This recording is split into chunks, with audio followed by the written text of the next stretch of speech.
My name is Dr. Andrew McLean from Australia. Yep. My chief areas of interest are in learning, the mechanics of learning, animal cognition, particularly in this case horse cognition, and also welfare and biomechanics, and many aspects that are associated with horse training. They're really my chief interest, to delve into the heartland of those things.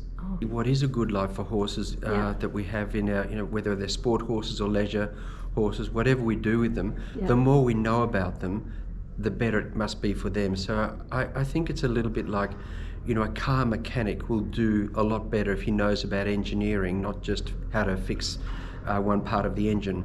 If you know how the horse works, and especially from the psychological sense, you can certainly give him a better life. And ultimately what I want to show horse people is that if you do enable the horse to access his most important needs and you align what you do with his learning, you're definitely going to give him the best possible outcomes, because you'll be doing it in a way that makes him really comfortable, just because you know so much more of what to do and what not to do. Asked me that 10 years ago, I would have talked about things like care, giving the horse good veterinary and physiological health, but things have moved on, and there's another area, and I think that's the difference between care and welfare.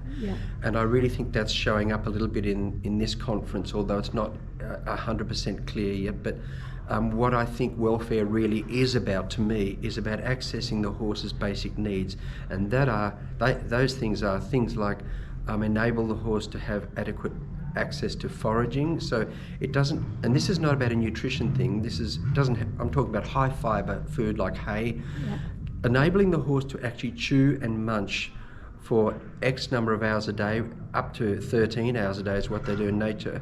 If you do that, that's not just something the horse wants to do, it gives him mental security if you enable him to do it, giving him access to social partners and friends, not just seeing them through bars, but being able to touch and scratch them. And people are afraid of that, but the early evidence shows that if you enable that to happen, there's a little bit of a ruckus for a week, and then they're really happy. And police horses, for example, are much braver out on patrol. And good training and enrichment, and enabling the horse to really be controlled by very unobtrusive light signals in self-carriage, where the horse is truly trained to go how you've trained him to go, and you can test it by taking your reins forward, by taking one hand forward on a circle, by taking both legs off as you're going forward. And if the horse stays in his speed and outline and straightness, all of those things, then you know he's trained to do it, and he will be much happier because his life is comfortable and he feels he has control then. Well, I think the key issues are those things, because people, again, confuse welfare with care. And so when you ask them about their welfare, we see that in some of the places we've seen in our practical days. And it's understandable, because that's where we are in our understanding and the sort of evolution of equitation science. But when you ask people how they attend to the horse's welfare, they talk about a nice stable, nice bedding, good food and a balanced diet and adequate exercise.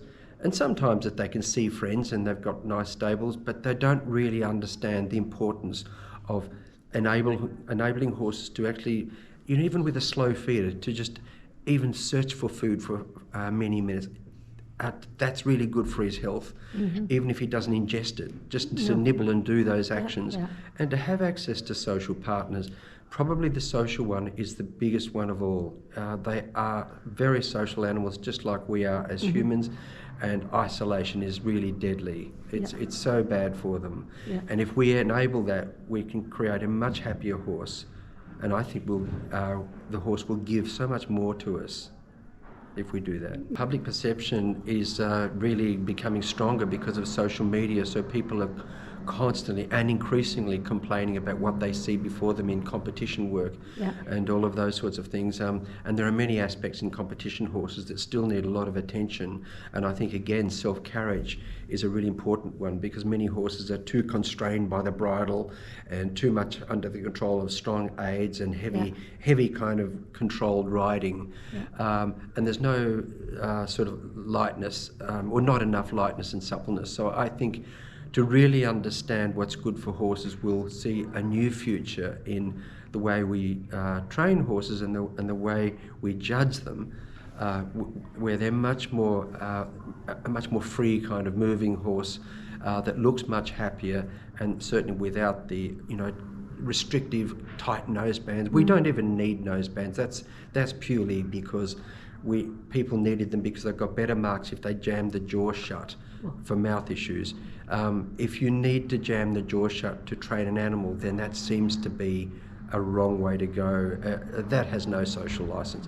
So the roadmap forward, I think, is looking at all those big things that the public see that they don't like, and they have a right to say that. And seeing those things and then moving with the public perception and being able to be agile in the sport and just changing and adapting to this new world. The pace of change is more rapid than it ever was, so we need to be more agile. I think the recent changes, I mean, it's been really interesting because I've been here from the very start. And it was really very focused on learning theory, how we apply positive and negative reinforcement and punishment and all of those aspects of operant conditioning and understanding Pavlovian conditioning, classical conditioning, all of those things, very much focused on learning and focused on cognition and those sort of very structural and functional aspects of a horse's of the horse. But now we're looking at so much more than that. We're looking at affect, and that's really the big thing. And in other words, what I mean by affect is emotional states, how the horse feels about what we do, and considering that the horse is a sentient being and that he deserves a good life. And so we need to look at it from the point of view of, what is it like for a horse to be a horse? I think the best way we communicate it is by not through the scientists and us in the scientific world. I mean, we can do a fair bit. I try to do a fair bit because I'm also interactive with the other world.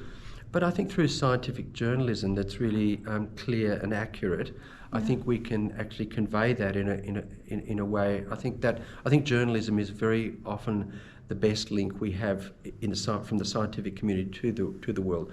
But also we can show this by education. My approach has been in the last 10 years educating children and changing pony club systems throughout the world. And that we started that in Australia, and now we've achieved it, and we're world leaders with our pony club system. It's a whole new scientific syllabus, and the children love it. And the teachers now love it too, and they didn't love it in the beginning, but now they really understand it because it's very objective and logical.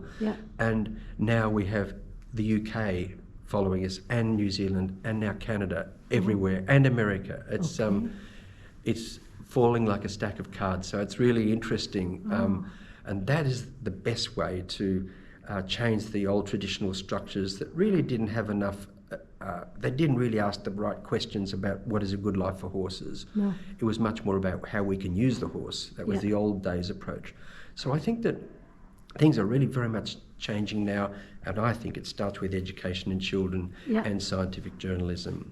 I think the Danes are also very ahead of the world in this. All my early work actually was in Denmark, actually. The very first international workshop I did was in Denmark with Jan Ladervik.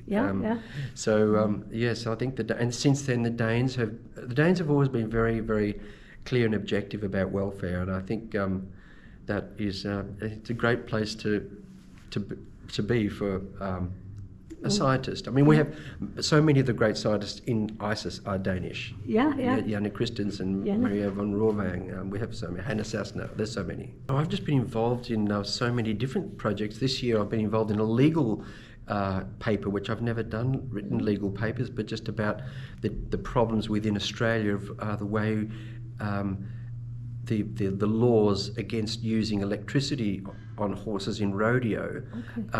In some states they're there, in other states they're not there, but in all states they don't take any notice. And so that's sort of been an interesting project, but also the other part of my life is the same thing with horses I'm doing with elephants, and trying to make elephant training much more objective and much more modern, because there are 14,000 captive elephants in the world in a population of only 45,000 Asian elephants. And so we need to give them a good life, because there's no space in the outside world. in nature, so we need to do a better life for them too. And I'm also doing some other projects with other people on the measurements of pain and effect in horses, and it's really exciting. Yeah. Okay. People just ask me to join their project, and I'm really happy.